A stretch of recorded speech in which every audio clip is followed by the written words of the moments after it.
Hola, bienvenido nuevamente a URIN Digitales. En los videos anteriores aprendimos cómo funcionan los permisos básicos en Linux.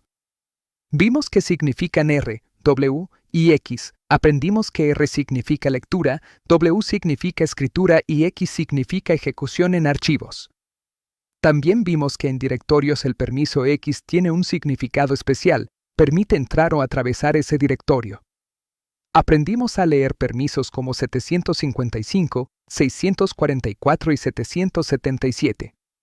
Vimos que esos números no son aleatorios, sino que forman parte de la notación octal. Pero ahora vamos a subir un nivel. Porque Linux no solo tiene permisos básicos, también tiene permisos especiales. Y estos permisos especiales son fundamentales para entender cómo funcionan ciertos mecanismos internos del sistema operativo. Hoy vamos a comenzar con uno de los permisos especiales más importantes, Suite. Suite significa Set User ID. El nombre puede parecer técnico al principio, pero la idea principal es muy clara. Suite permite que un programa se ejecute con los permisos del dueño del archivo, no necesariamente con los permisos del usuario que lo ejecuta. Esa frase es muy importante, así que vamos a repetirla de otra manera. Normalmente, cuando un usuario ejecuta un programa, ese programa corre con los permisos de ese usuario. Pero cuando un programa tiene Suite activo, puede ejecutarse con los permisos del dueño del archivo. Si el dueño del archivo es root, entonces ese programa puede ejecutar ciertas acciones con privilegios de root. Esto puede sonar peligroso. En algunos casos puede serlo. Pero Suite también tiene usos legítimos dentro del sistema. Un ejemplo clásico es el comando passwd. Cuando un usuario cambia su contraseña en Linux, el sistema necesita actualizar información protegida. Esa información no puede ser modificada directamente por cualquier usuario normal. Entonces aparece una pregunta importante: ¿cómo puede un usuario normal cambiar su propia contraseña si los archivos relacionados con contraseñas están protegidos? La respuesta está en Suite. El programa passwd puede tener Suite activo para realizar una tarea específica con privilegios controlados. Eso permite que el usuario cambie su contraseña sin darle acceso completo al sistema.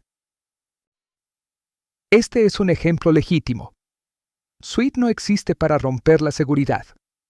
Existe para permitir ciertas operaciones necesarias de forma controlada. Pero ahora viene la parte importante para ciberseguridad.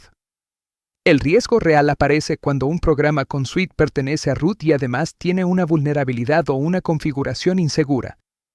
Si ese programa falla, el atacante no solo compromete el programa. Puede lograr que su código se ejecute con los privilegios del dueño del archivo. Si el dueño es root, el impacto puede ser control total del sistema. Por ejemplo, imagina un programa con Suite que pertenece a root. Ese programa se ejecuta con privilegios elevados. Si el programa permite ejecutar comandos externos de forma insegura, valida mal los datos que recibe o tiene una vulnerabilidad de memoria, el atacante podría abusar de ese comportamiento. El problema no es solo que el programa falle. El problema es que falla mientras corre con privilegios superiores. Esa es la diferencia crítica. Un fallo en un programa normal puede ser grave. Pero un fallo en un programa con Suite propiedad de root puede ser mucho más peligroso.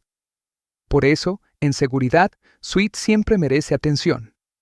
No porque todo Suite sea malo, sino porque Suite cambia el contexto de privilegios. Ahora conectemos esto con la notación octal que aprendimos en el video anterior. En permisos básicos vimos números como 755, 644, 777. Cada número representa permisos para dueño, grupo y otros. Pero los permisos especiales agregan un cuarto dígito al principio. 4 es el valor de Suite. Eso significa que si vemos un permiso como 4755, ese 4 inicial indica que Suite está activo. Y los otros 3 números, 755, representan los permisos normales del archivo. Este detalle es muy importante. Porque en Linux, una sola cifra al inicio puede cambiar completamente el significado de seguridad de un archivo. Un archivo con permiso 755 puede ser normal. Pero un archivo con permisos 4755 tiene suite activo. Y eso significa que hay que revisarlo con más cuidado. Ahora vamos a ver cómo se representa suite en la salida de ls-l. Normalmente podrías ver un archivo con permisos así, -rwxr-xr-x. Recuerda que el primer carácter indica el tipo de archivo. El guión significa que es un archivo regular. Después vienen los permisos del dueño, del grupo y de otros. Pero cuando suite está activo, veremos una S en la posición donde normalmente estaría la X del dueño.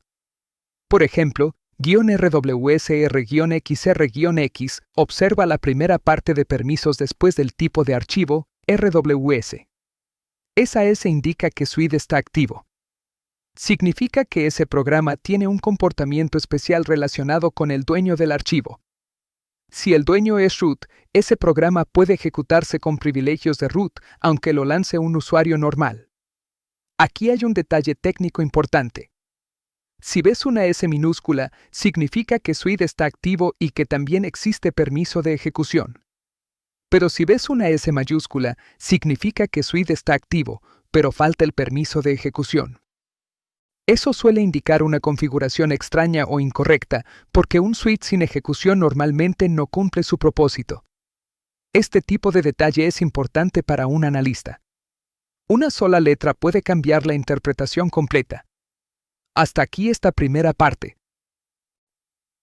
Hoy aprendimos qué son los permisos especiales en Linux y nos enfocamos en suite. Vimos que suite permite que un programa se ejecute con los permisos del dueño del archivo, no necesariamente con los permisos del usuario que lo ejecuta. También aprendimos que suite se representa en notación octal con un 4 al inicio, como en 4755. Y vimos cómo identificarlo en la terminal con una S en la posición donde normalmente estaría la X del dueño. Pero lo más importante es esto: si un programa con suite pertenece a root y tiene una vulnerabilidad, el impacto puede ser muy serio. En la segunda parte continuaremos con los otros dos permisos especiales, shid y stkbit. Veremos cómo funcionan los permisos relacionados con grupos y directorios compartidos y por qué también son importantes para ciberseguridad. Nos vemos en la segunda parte. Entiende. Defiéndete. Crece.